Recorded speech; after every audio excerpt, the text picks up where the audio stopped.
I am 76 years old, and most mornings I wake up earlier than I would like, not because I'm restless or full of energy, but because the silence of this villa by the Florida coast presses against me in a way that makes sleep impossible. When my wife was alive, the mornings had a rhythm to them, a sequence of quiet rituals that bound the day together. The smell of toast, the sound of her humming while she watered the plants on the veranda, the little arguments about whether the newspaper should be read from the headlines first or from the crossword puzzle page. Those small things have disappeared, and though the house is large and spacious, it feels like a hollow shell echoing with the traces of a life that used to be. I never remarried after my wife passed. I told myself it was because no one could replace her, but in truth, I think I became afraid of trying to start again, of discovering that my best years were already behind me. This villa, this house by the sea with its long windows and tall palms leaning toward the water, became the only constant I had left, and so I clung to it as if it were my second skin. The place itself has a history that is tangled with mine. I bought this land almost 50 years ago, when Florida was not yet choked by so many resorts and retirement communities, when the coastline was still raw and filled with open stretches of beach that you could walk along for hours without meeting a soul. I had just returned from service and had saved enough from working long hours in construction to consider settling down somewhere permanent. Most men my age were still renting or living in cramped starter homes, but I had a different idea. I wanted a place that would last not only my lifetime, but would also be a legacy, a sign to my children and their children that our family could build something enduring. My wife, Anna, was doubtful at first. She thought the land was too isolated, too wild, too impractical. Yet when we stood together on the sand one evening and watched the sky burn orange over the horizon, she squeezed my hand and said she could imagine growing old here. That was enough for me. Brick by brick, month by month, I oversaw the building of this villa, putting more of myself into it than into many other endeavor in my life. It was not just a house, but a monument to our marriage, to our stubborn dream that we could create a life of permanence in a world that seemed always ready to take things away. Over the years, this house saw everything. The laughter of birthday parties when my son, Daniel, was still small and liked to run through the hallways pretending he was a pirate captain. The quiet dinners after long days of work when I would come home to find Anna waiting with a meal and a glass of wine. The storms that rattled the shutters and made us sit close together, listening to the rain pounding against the glass, as if the ocean itself wanted to come inside. The villa was where Daniel took his first steps, where he brought home his first report cards, where he introduced his high school friends who trampled sand into the living room carpet. It was also where we comforted him through his first heartbreak, where we gave him advice about college, where we told him that no matter what path he chose, he would always have a home to return to. All of that history is written into the walls of this place, and whenever I walk through it now, alone, I can almost hear those echoes, though they have grown faint and sometimes cruel in their reminders of what has slipped away. As the years advanced and Anna's health began to falter, the house became more than just our shelter. It was her sanctuary, the place where she wanted to spend her last days. She told me once, in a rare moment of vulnerability, that she would rather die here in the bedroom where she had laughed and cried with me for decades than in a sterile hospital surrounded by machines. And when the time came, I honored that wish. She passed away quietly one early morning, the curtains billowing with a sea breeze, her hands still loosely clutching mine. Since then, every room has carried her absence like a wound that will not heal. The kitchen smells too clean because she's no longer there to scatter flour while baking. The garden looks too neat because her chaotic joy in planting anything and everything is missing. The bed is too large because no one lies on the other side. Sometimes in the middle of the night I still reach across instinctively, only to touch the cold sheet, and I realize all over again that I am alone. My son is the only close family I have left. Daniel is 46 now, a man with his own life, his own ambitions, his own household. For many years, I believed we were close. I tried to raise him with the values my own father instilled in me. Hard work, honesty, loyalty to family above all. I wanted him to inherit not only my property, but also my principles. But as he grew older, I began to notice how he slipped further and further away, how his calls grew less frequent, his visits more formal, his tone when he spoke to me increasingly distant, as if he were talking to a stranger he was obliged to respect but not to love. He married a woman named Madeline about 15 years ago, and from the first day, I sensed a wall between us. She was polite enough, even charming at times, but she carried herself with the assurance of someone who thought she knew better than those who came before her. Her parents were well off, not wealthy enough to live in true luxury, but comfortable, and I could see how Daniel admired them, how he seemed to lean more toward their way of living than toward the traditions he grew up with in this villa. I do not blame him entirely. Life changes people, and perhaps he found in Madeline's family the approval or encouragement he felt he never quite received from me. Yet it hurt to watch the distance grow. Invitations to family gatherings became rarer, and when they did arrive, they felt like obligations rather than gestures of affection. I would show up, sit quietly, and listen to conversations that flowed around me as though I were invisible. They spoke of business deals, vacations in Europe, investments in properties I could never afford, and I realized more and more that in their eyes I was simply the old man in the corner, the relic of a generation they no longer cared to understand. Still, despite the growing alienation, I clung to hope that my son would one day recognize the depth of what this house meant, that he would understand that it was not simply real estate, not just a structure with a market value, but a lifeline of memory and meaning. Every time he visited, I would offer to show him the garden, to remind him of the tree he once climbed, to point out the scratch in the door frame where we had measured his height year after year. Sometimes he nodded politely, but most often he looked at his phone, distracted, eager to leave.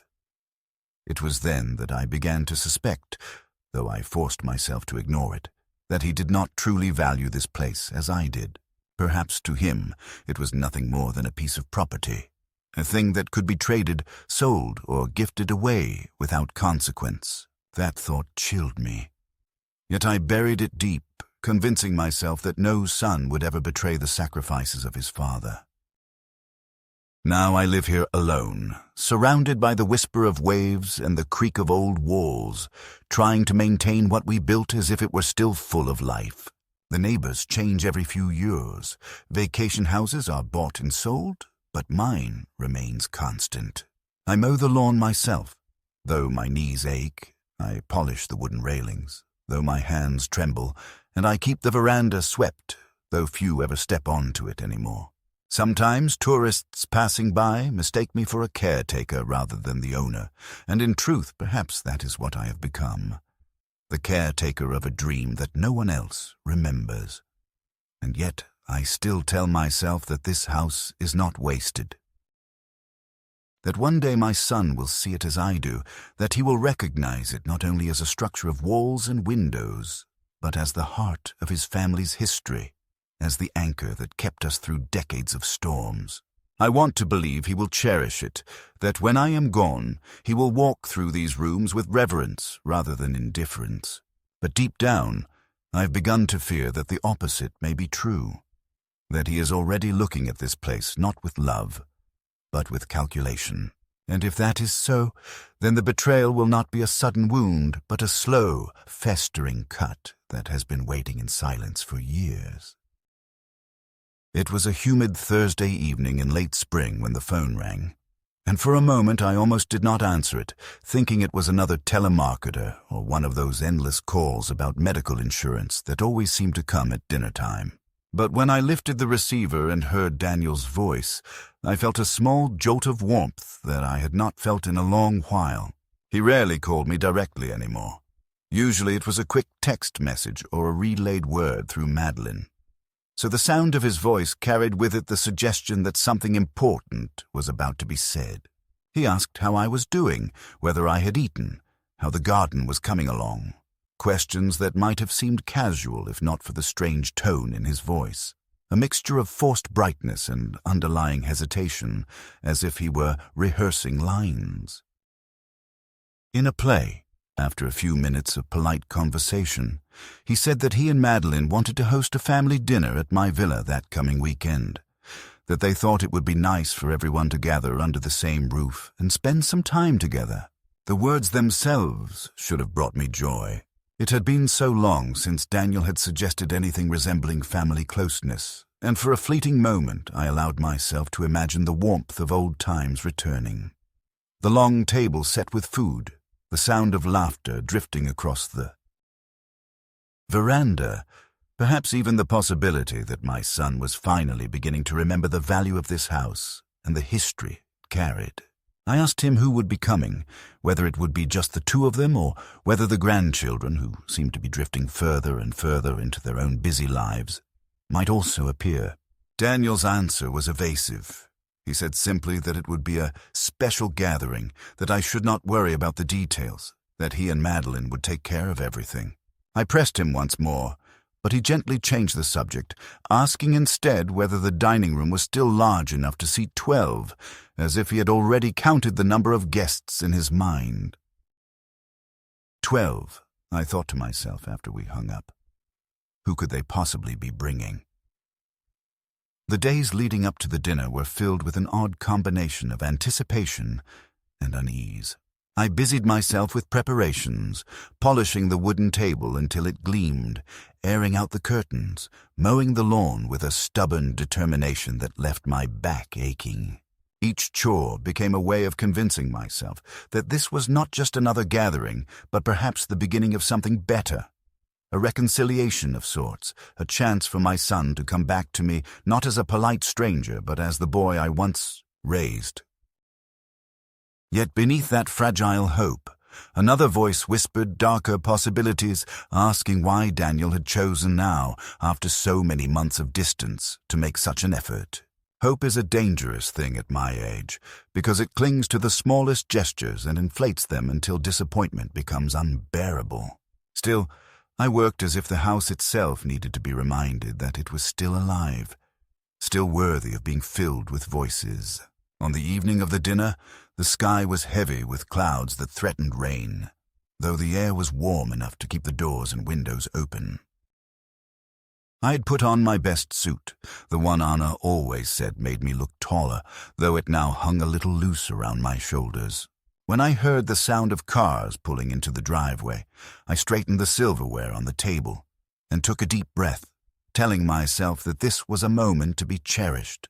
But as soon as I opened the door, the first flicker of unease crept back into me. Daniel and Madeline were not alone. Behind them came her parents, Mr. and Mrs. Aldridge, a pair I had always regarded with polite distance, for though they were outwardly charming, there was a sharpness in their eyes, a kind of hunger that unsettled me. Following them was her younger brother, a man I had met only once before at the wedding, and behind him another couple I did not recognize, but who greeted me with the kind of practiced smiles that belonged to business acquaintances rather than family. Madeline took my arm with exaggerated affection, calling me Dad in a tone that felt more rehearsed than sincere, and guided me toward the living room where more guests were already gathering. Guests I had never seen before, laughing too loudly and inspecting the rooms as though they were visiting a property for sale. The realization hit me slowly but heavily. This was not a family dinner in the way I had imagined. This was something else entirely, a performance, a stage set for an audience that had little to do with me. Daniel moved about the room in a host's role, introducing people, making small jokes, speaking with a confidence that bordered on arrogance. He looked comfortable, almost proud, as if he were showing off not only his wife and her family, but also the house itself. My house, as though it belonged to him already. I stood for a long time in the corner, smiling faintly when addressed, shaking hands when necessary, but feeling the ground beneath me shift with every passing minute. My villa, which had always been a sanctuary of memory and quiet, had suddenly become a showroom. The Aldridges walked through the hallways with the air of inspectors, complimenting the architecture in tones that suggested appraisal rather than admiration. Their son leaned against the doorframe of the study, flipping through one of my old photo albums without asking, remarking casually about how quaint the old pictures looked. I wanted to snatch it from his hands, to remind him that these were not curiosities but the fragile remains of my life. Yet I said nothing, paralyzed by the growing suspicion that whatever was happening here was deliberate and that my son was at the center of it. When we finally sat down at the table, the mood should have been festive, but for me, it was drenched in unease. The conversations flowed easily among the others, mostly about investments, property values, the rising cost of coastal real estate, all topics that seemed strangely pointed in the context of where we were sitting. Daniel raised his glass at one point and began to speak about the importance of family, about the strength of building a legacy together. Words that on the surface sounded admirable but which carried beneath them an undertone I could not quite place, as though he were rehearsing a justification rather than a celebration. Madeline beamed at him proudly. Her parents nodded approvingly, and I felt myself shrinking into my chair, suddenly an outsider at my own table. The food tasted like ash in my mouth, though I had prepared some of it myself earlier that day. Each compliment from the Aldridges about the beauty of the house landed like a small cut, because I could see in their eyes that they were already imagining it as theirs, already staking silent claims. My son's words, his glances, his way of steering the conversation, all seemed to be guiding us towards some revelation that I dreaded to hear, but could no longer deny was coming. The villa was no longer being treated as the backdrop to a family memory. It was being treated as an object of desire, a prize on the table waiting to be claimed. And though no one said it outright that night, I could feel it pressing down on me with the weight of inevitability. Something was about to change, something that would strip away the last illusion I had been clinging to about my son, my family, and the sanctuary of the life I had built. The night of the dinner lingered with me long after the guests had gone, not because of any warmth it had provided, but because of the way every smile, every compliment, every casual remark had seemed to carry a hidden blade. When the last car finally pulled out of the driveway and the sound of tires on gravel faded into silence, I stood in the hallway staring at the door, feeling as though I had just witnessed something staged rather than lived. The villa was unusually still, almost resentful, as though it too had felt invaded by strangers who did not belong within its walls. I wandered through the rooms, noticing small details I had never thought about before. The way Madeline's father had tapped his fingers on the mantelpiece as if assessing the wood, the way her mother had quietly examined the view from the veranda as though calculating its value, the way Daniel had spoken with an ease that belonged not to a guest in my home, but to a man who believed himself the rightful master. It was not one thing but 1,000 small impressions that together began to weave a net of unease around me, a net I could no longer ignore. The following week, Daniel returned, this time without the entourage of in-laws and acquaintances, though Madeline accompanied him. They arrived in the afternoon, unannounced, which already felt unusual, and as I opened the door, I noticed the expression on my son's face. Not the wary distance I had grown used to, but a new confidence, a kind of authority that seemed borrowed from another man. He did not ask to come in. He stepped inside as though the house had already shifted in his mind into his possession. Madeline followed behind him, her perfume lingering in the air, her eyes scanning the hallway not with nostalgia but with assessment, as if she were walking through a showroom. They settled in the living room, Daniel on the sofa where he had once sprawled as a boy with comic books, Madeline with her legs crossed elegantly, her voice carrying the calm control of someone who already knew the outcome of the conversation they were about to have. Daniel began by speaking of practicalities, about how much upkeep the villa required, How difficult it must be for me at my age to manage such a large property. How lonely it must feel to rattle around in these spacious rooms with no family living in them anymore. He framed his words as concern, but there was a sharp edge beneath the softness, a rehearsed rhythm that told me this was not a spontaneous conversation, but something planned, prepared, perhaps even rehearsed with Madeline and her family. I listened in silence, letting him speak, though each sentence felt like a tightening of a vice around my chest. He spoke of opportunity, of how real estate prices along the coast had risen, of how it was almost irresponsible not to make use of such value when younger generations could benefit. He used phrases like legacy planning and long-term family security. But the more he spoke, the clearer it became that what he was really saying was that I no longer fit into the picture, that my presence in this villa was an inconvenience, an obstacle to be delicately but firmly removed.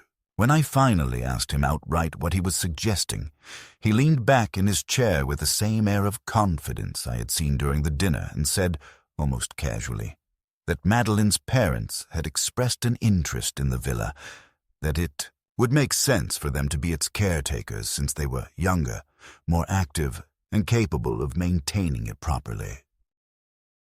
I stared at him, trying to process the words, unable to believe I was hearing them correctly. My son, the boy I had raised in these rooms, was calmly proposing to hand my life's work, my sanctuary, to his in-laws as though it were a logical, almost inevitable decision. He smiled faintly, as though expecting me to see the sense in it, as though I should thank him for such foresight.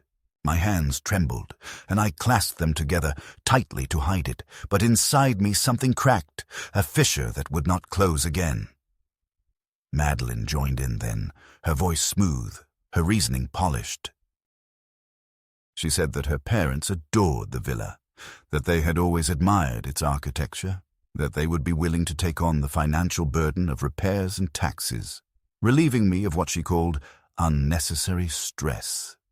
She spoke as if she were offering me a kindness, as if I should be grateful for being relieved of the weight of my own home. But behind the words I could hear the calculation, the eagerness disguised as generosity.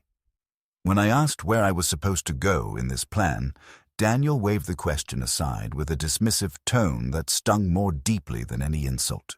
He said there were plenty of comfortable retirement communities nearby, places where I would have companionship, medical support, activities to fill my days.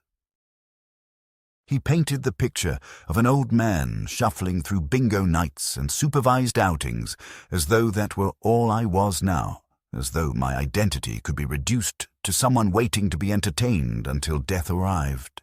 The conversation did not end there. It stretched over hours, circling the same points again and again, each time with a little less pretense, a little less patience. Daniel grew sharper, his words more direct, his arguments framed less as concern and more as inevitability. He told me I had to think realistically, that I could not expect to cling forever to a property too large for me, that it was time to be rational rather than sentimental. He spoke of responsibility, of how he had a duty to provide for his wife's family as well as his own, and that this villa, standing here with its expensive upkeep and wasted potential, was the logical answer. Each time he said logical, I wanted to shout that there was nothing logical about erasing the very heart of one's family history. Nothing logical about replacing love with convenience. Nothing logical about treating a father's home as a bargaining chip. But the words lodged in my throat, strangled by the disbelief that my own son could stand before me and speak in this way. When they finally left that evening, I stood at the window watching them walk down the path. Madeline's hand resting on Daniel's arm in a gesture that looked less like affection and more like control. The villa around me felt suddenly smaller, as though the walls themselves had drawn inward in shame. I wandered through the rooms, touching the furniture, the photographs, the worn edges of the door frames, all the details that carried decades of memory, and for the first time I felt the sharp intrusion of fear. Fear that these things, These tangible remnants of my life could be stripped from me not by strangers, not by chance, but by the very sun I'd once believed would protect them after I was gone. That night I could not sleep. I sat in the living room with the lights off, staring at the dark outline of the sea through the windows, listening to the restless waves that seemed to echo the turmoil inside me. Every sound of the house settling in the night felt like a whisper of betrayal.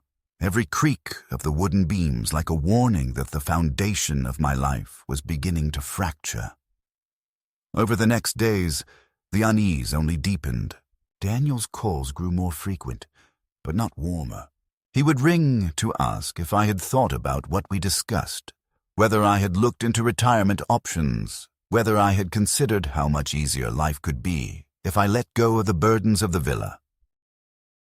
He spoke as if my agreement were already certain, as if my consent were a formality rather than a choice.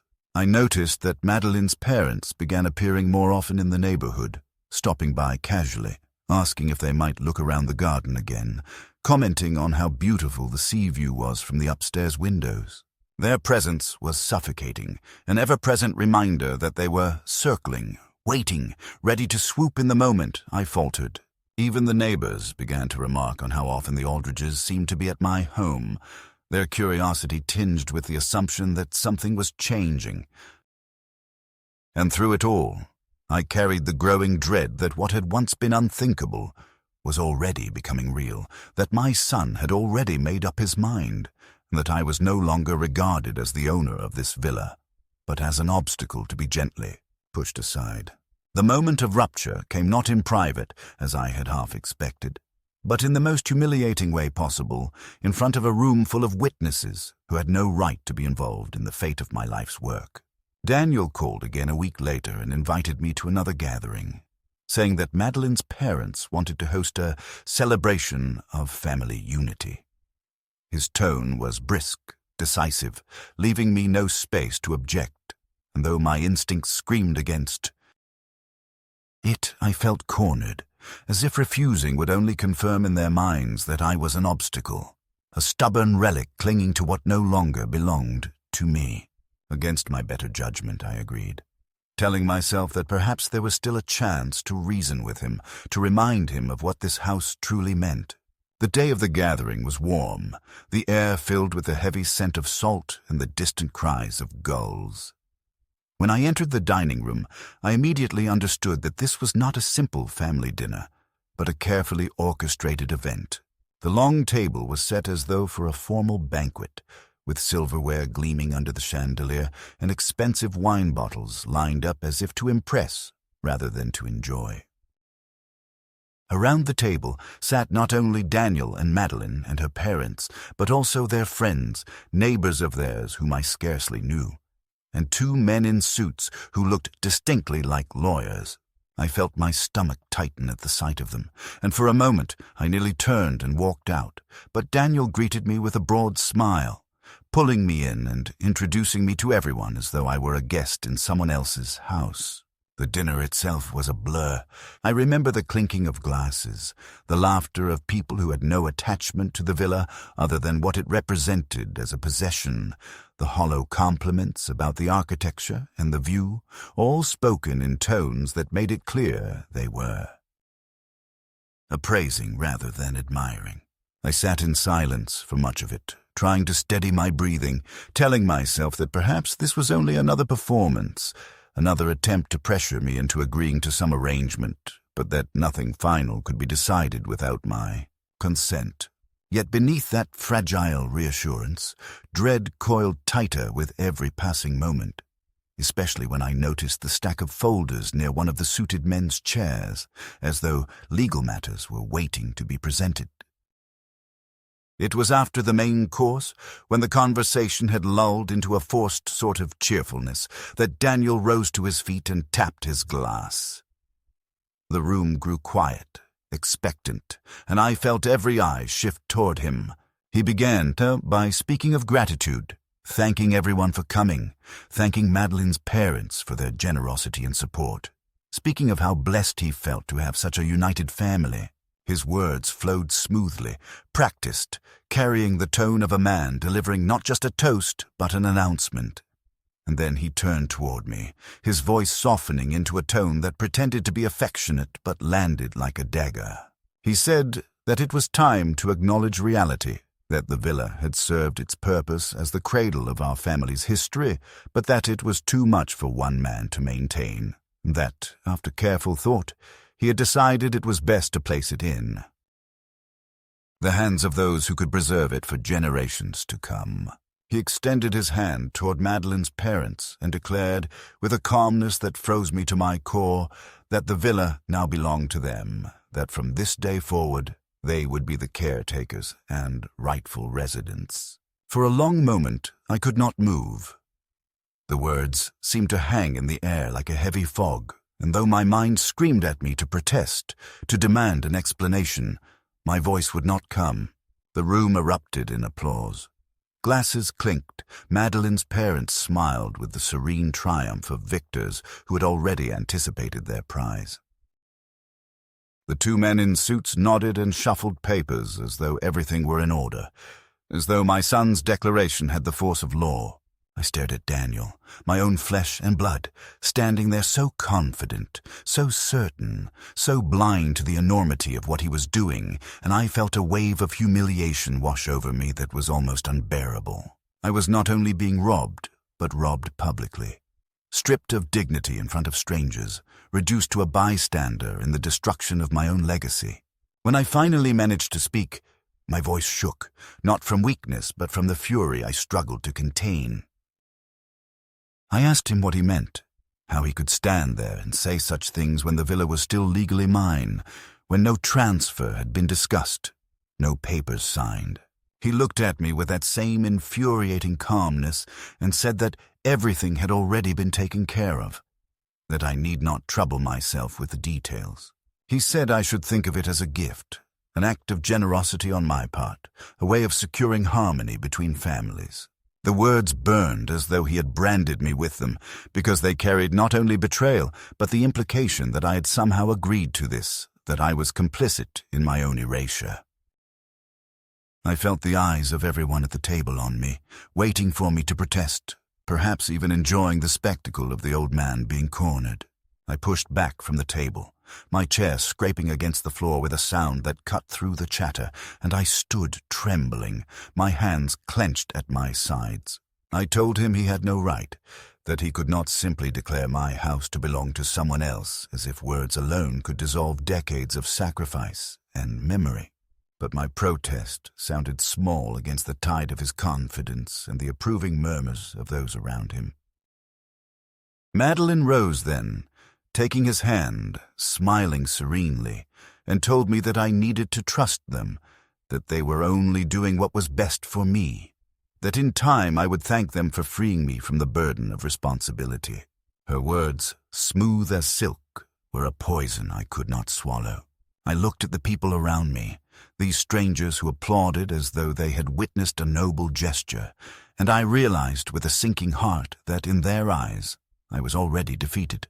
An old man clinging to what was no longer his, a figure to be pitied rather than respected. I left the table without another word, retreating to the veranda where the sea air struck me cold and sharp.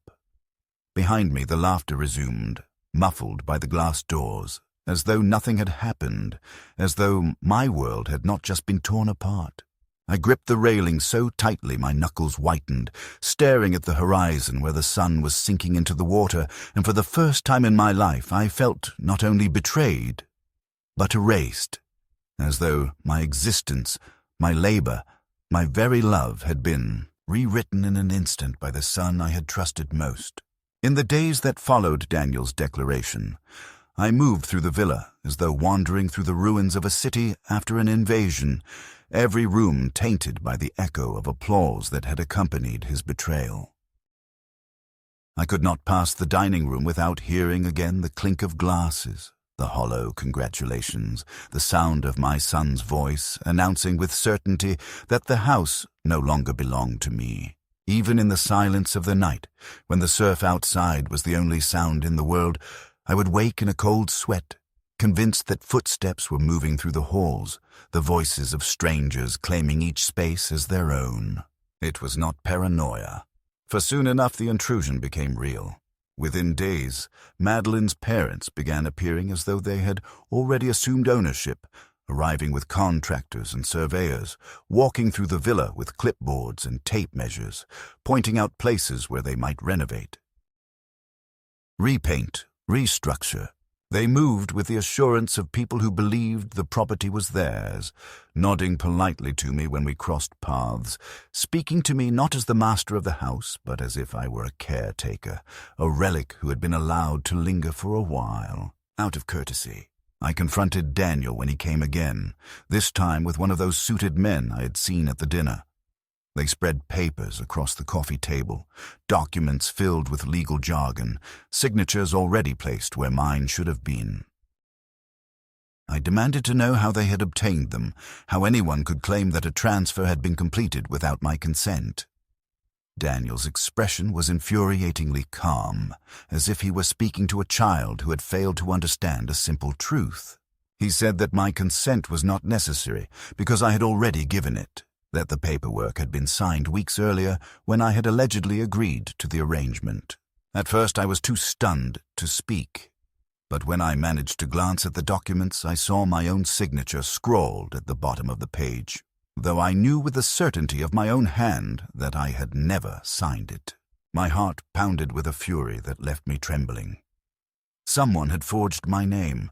Someone had dared to replicate the last mark of my will, and my son stood there, not only condoning it, but presenting it as fact. When I accused him of forgery, his calm slipped into irritation. He told me that perhaps I had forgotten, that at my age it was common to lose track of what one had signed. He reminded me of the evening weeks earlier, when he had placed a stack of papers before me, supposedly regarding insurance adjustments, and asked me to initial them. I remembered it now with horrifying clarity. The way he had insisted it was nothing important, just routine. The way I had signed without reading because he was my son, and because trust had always been my instinct when it came to him. I felt the weight of that mistake pressing down on me, the bitter realization that the deception had begun long before the dinner, that I had been maneuvered step by step toward this very moment. Madeline entered the room then, her smile as polished as ever, her words dripping with the false sweetness of someone who has already won. She said they were only thinking of my well-being, that the transfer would protect me from the burdens of taxes and maintenance, that I should be grateful for their foresight. I told her she and her family had manipulated Daniel, twisted his sense of loyalty, poisoned his view of what family should mean. She laughed softly, shaking her head, and said that Daniel was finally growing into the man he was meant to be, a man who put the needs of his own family, her family, above outdated sentimentality. The words struck me harder than a slap, for in them was the truth I had feared, that in his heart, Daniel no longer considered me his true family, that I had been replaced, erased, supplanted by people who had done nothing to build this villa, but who now walked its floors as conquerors. The days blurred into a series of humiliations. Contractors came and went without asking my permission, tearing up pieces of the garden Anna had planted, discussing plans to repaint walls that had held our photographs for decades.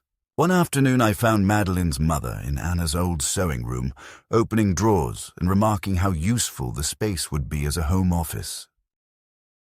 I stood frozen in the doorway, the rage boiling inside me, yet she looked up with a smile as though nothing were amiss, as though I should be pleased to see the room repurposed. On another day, I overheard Madeline's father speaking on the phone about the potential rental income the villa could generate if the old man were moved out quickly enough. And though I wanted to storm in and demand he show respect, the words lodged in my throat like stones. I had become a ghost in my own home, a silent presence drifting through corridors where decisions were being made about my future as though I no longer existed. But the deepest wound came not from the Aldridges, but from Daniel himself. One evening he sat across from me in the living room, the same room where I had once read him stories as a child, and told me in a voice that was firm, almost rehearsed, that I should not fight what was happening. He said that I had done enough in my life, that it was time to let go, that clinging to the villa was selfish when others could use it better. He said that Anna would have wanted harmony, that she would not have approved of me causing conflict over property. At that moment, I felt the air leave my lungs, because he had invoked her name, twisting the memory of the woman I had loved and cared for into a weapon against me. I wanted to shout that Anna had poured her soul into this villa, that she had planted every flower, chosen every curtain, cooked every meal in the kitchen with joy, because she believed this house was the heart of our family. To suggest that she would approve of it being handed to strangers was not only a lie, but an abomination. Yet Daniel looked at me with eyes that were cold, determined, and I realized with terrible clarity that he believed his own words, that he had convinced himself this betrayal was justified, even noble. The cruelty did not stop there. Soon whispers began to reach me from the community, subtle remarks from neighbors who hinted that Daniel and Madeline had spoken of my health declining, of my mind not being what it once was, of their need to step in to protect me from my own. Confusion. I saw the looks in people's eyes when they spoke to me. The hesitation, the pity, as though they were already half convinced that I was slipping into dementia. When I confronted Daniel, he did not deny it. He told me bluntly that people needed to believe I was no longer capable of managing my affairs, that it was the only way to make the transfer appear legitimate, that I should accept it for my own good. He used my age as a weapon, my vulnerability as a justification, turning the very years I had lived into evidence against me. I felt stripped bare, not only of my home, but of my dignity, reduced to a caricature of an old man whose words could be dismissed as confusion. At night I sat in Anna's old chair by the window, staring out at the restless sea, trying to piece together how everything had unraveled so quickly. I thought of the boy Daniel had once been, the boy who had run laughing across the beach, who had clung to my hand during storms, who had told me he wanted to be strong like his father. Where had that boy gone? How had he become this man who could stand before me and justify betrayal with the language of responsibility and logic? I wondered whether it had been Madeline's influence alone, or whether something in him had always been waiting for this chance.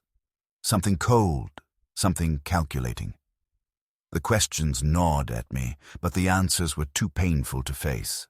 The escalation reached its sharpest point when I discovered the truth about Madeline's parents.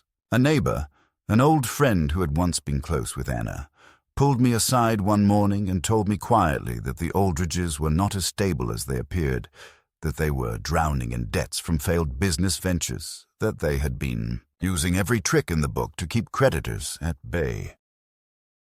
The villa was not simply a desirable home to them. It was a lifeline, a fortress in which to hide their failures, a shield against the ruin they had brought upon themselves. Suddenly, everything fell into place. Their eagerness, their confidence, their constant presence. They had manipulated Daniel, whispering of duty and legacy, until he convinced himself that handing them the villa was an act of honor rather than desperation. My son had not only betrayed me, he had been used, turned into a pawn in a scheme to cover another family's disgrace. When I confronted him with this, he erupted in anger, shouting that I was slandering his wife's parents, that I was grasping at lies to justify my stubbornness. He told me that I was poisoning the family with suspicion, that if I continued, he would be forced to take legal measures to have me declared incompetent. His threat hung in the air like a noose, and I realized then that he had crossed a line from which there was no return. The boy I had raised, the man I'd hoped would one day protect this villa as his inheritance, was gone, replaced by someone who saw me not as father, but as an obstacle to be removed. The breaking point came on a sweltering afternoon when the air inside the villa hung heavy with the smell of salt and dust, as if even the walls themselves were suffocating under the weight of what had been done to them. I had endured the endless parade of contractors, the cold efficiency of lawyers, the smug smiles of Madeline's parents, and the rehearsed justifications of my son, but something in me snapped when I discovered that Anna's sewing room had been emptied. The drawers stripped, her fabrics and needles packed into boxes as if they were nothing but clutter to be discarded. I stood in the doorway staring at the bare walls, at the faint outlines where her shelves had once been, and felt a surge of grief so violent it bordered on rage. In that moment, I understood with blinding clarity that if I did nothing, Anna's memory would be erased piece by piece until there was nothing left of her in this house but dust and silence. That realization filled me with a strength I had thought long lost, a hard, cold determination that cut through the fog of humiliation and despair. I began quietly, methodically, reaching for the one thing I still had. The truth buried in the old documents Anna and I had signed together decades earlier. In the bottom drawer of the study desk, beneath piles of photographs and unpaid bills, I found the folder that had not been touched in years. Brittle papers with fading ink, but still valid, still binding. Among them was the will Anna had drawn up before her illness worsened, the one she had insisted on despite my reluctance, because she wanted to ensure that the villa would never fall into the wrong hands. Reading it now, with the desperation of a man clinging to his last hope, I saw the clause she had insisted upon, that no transfer, sale, or reassignment of the villa could take place without my explicit consent as long as I lived. Her foresight, born of her quiet distrust even back then, now rose like a shield from the grave. My hands shook as I held the paper, but my heart surged with something I had not felt in months. Power, fragile but real, the power of a man who still had the law on his side. Armed with those documents, I went to see an attorney, an old acquaintance recommended by a neighbor who still respected me enough to believe my words over the whispers of decline. Sitting in his office, I spread out the forged papers Daniel had shown me alongside Anna's will, my voice trembling as I told the story from the beginning. The attorney listened carefully, his eyes narrowing as he examined the signatures, his expression hardening when he compared them. At last, he looked up and said with quiet conviction that the forgery was obvious, that the documents Daniel claimed were binding would crumble under scrutiny, and that Anna's will was ironclad. He promised me that we could challenge everything, that the law had not abandoned me, that I was not powerless despite what my son wanted me to believe. The relief that flooded me was not joy, but a grim satisfaction, the satisfaction of a man who had been cornered and finally found a weapon with which to fight back. The next step came when I uncovered the truth about the Aldridges' debts in a way that could no longer be dismissed as rumor. Through the same attorney, I obtained records that revealed lawsuits, unpaid loans, failed business ventures covered with layers of deceit. The image of their respectability shattered on the page before me, exposing them not as the dignified family they pretended to be, but as parasites desperate to seize anything that might shield them from ruin. When I held those papers in my hands, I felt no triumph, only a grim confirmation of what I had known in my gut from the beginning, that they had ensnared Daniel, feeding his pride and sense of responsibility until he believed that giving them the villa was a noble sacrifice, rather than the betrayal it truly was. Now, with their lies laid bare, I had more than grief and anger. I had evidence, hard and undeniable. The confrontation could no longer be postponed. It happened in the villa itself, because I refused to cede the battlefield of my own home. Daniel and Madeline arrived with her parents, as though ready to finalize their conquest, and I was waiting with the attorney by my side. The documents spread across the table like weapons prepared for war. Daniel's expression shifted when he saw the folder, a flicker of doubt breaking through his confidence, but he quickly masked it with irritation, accusing me of dragging outsiders into family matters. I told him calmly, with a steadiness I had not felt in months, that this was no longer a private dispute, but a matter of fraud, forgery, and theft. I laid out Anna's will, reading aloud the clause that made their so-called transfer invalid. And then I presented the proof of the Aldridges' debts, watching the color drain from their faces as their facade cracked. My voice rose as I told them that this villa was not theirs to claim, not his to give, and that no amount of manipulation or false signatures could change the truth that Anna and I had built into these walls. The room erupted with protest, Madeline's voice sharp with outrage, her parents sputtering excuses, Daniel shouting that I was tearing the family apart. But beneath their noise, I felt the power of my words settle like stones, undeniable and immovable. The attorney's presence silenced their confidence further, his calm explanation of the legal consequences cutting through their bluster with the precision of a blade. For the first time since this nightmare began, I saw fear in their eyes, the dawning realization that their scheme was collapsing.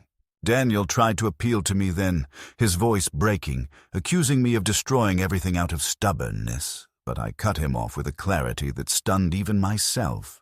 I told him that he had destroyed it the moment he chose betrayal over loyalty, lies over love, greed over the memory of his mother.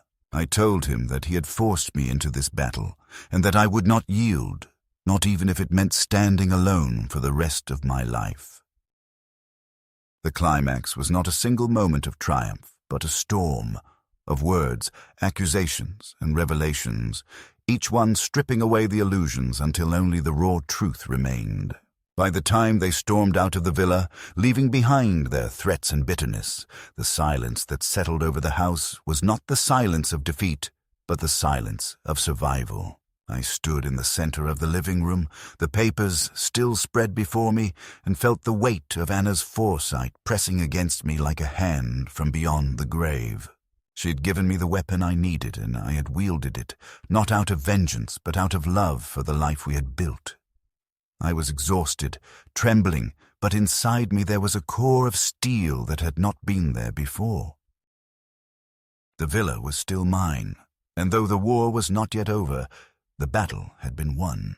When the storm of confrontation finally passed, what remained was not triumph, but a strange, aching quiet. The kind of silence that settles after a hurricane has torn through and left everything standing yet irreversibly changed.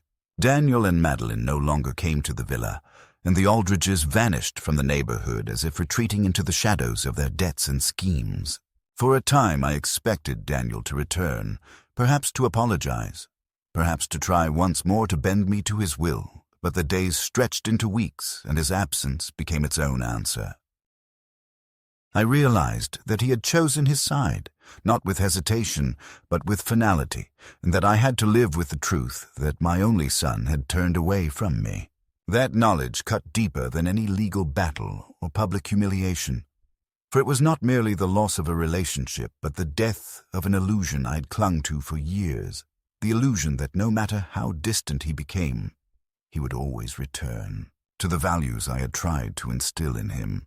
The villa stood unchanged on the surface, the walls still holding the same photographs, the garden still catching the same sea breeze, but I saw it differently now. Where once it had been a sanctuary filled with echoes of warmth and laughter, it now bore the scars of intrusion, the memory of strangers walking through its rooms with ownership in their eyes, the betrayal of my son's voice echoing in its halls. Yet with time, I began to see that it was not ruined but tested, and that in surviving the assault it had become something even stronger. It was no longer just the home Anna and I had built. It was the last bastion of my dignity, the place where I had chosen to stand rather than surrender, the proof that even when everything else was stripped away, I had refused to let go of the truth. Neighbors whispered about what had happened, fragments of the story carried from one house to another, until people began looking at me differently. Some with pity, some with admiration, some with unease, as though they did not know whether to treat me as a victim or a victor. I did not correct their assumptions. I simply carried on, mowing the lawn, tending the garden, sitting on the veranda at dusk with the sea stretching out before me. Life had become quieter, lonelier, Yet in that loneliness there was also clarity. I no longer waited for Daniel to visit, no longer imagined reconciliation just around the corner. I accepted that he had made his choice, and in that acceptance came a grim peace. I could not control his heart, but I could control my own, and I chose not to let bitterness consume what years I had left. There are moments, especially at night, when I feel the weight of what has been lost pressing heavily against me. I see Daniel's face as a boy, running barefoot across the sand, his laughter rising above the waves, and I wonder how that child became the man who stood before me with forged papers and cold eyes. I replay conversations, searching for the moment when the fracture began, when his loyalty shifted away from blood to the allure of another family's influence. The questions have no answers, but they no longer torment me as they once did. They are simply part of the story now, threads woven into the larger fabric of a life that has been marked by both love and betrayal. What sustains me in the end is not anger, but memory. The memory of Anna's hand in mine, of her foresight that saved me from ruin, of her voice reminding me that the house we built was not only walls and windows, but the embodiment of our lives. I sometimes imagine her watching from the veranda as I sit in the evening light, her presence lingering in the whisper of the waves and the rustle of the palm leaves. I tell her silently that I kept my promise, that I defended what was ours, that I did not let it be stolen while I still had breath. In those moments, I feel less alone, as if the villa itself is speaking back to me, affirming that it remembers too. The future is uncertain.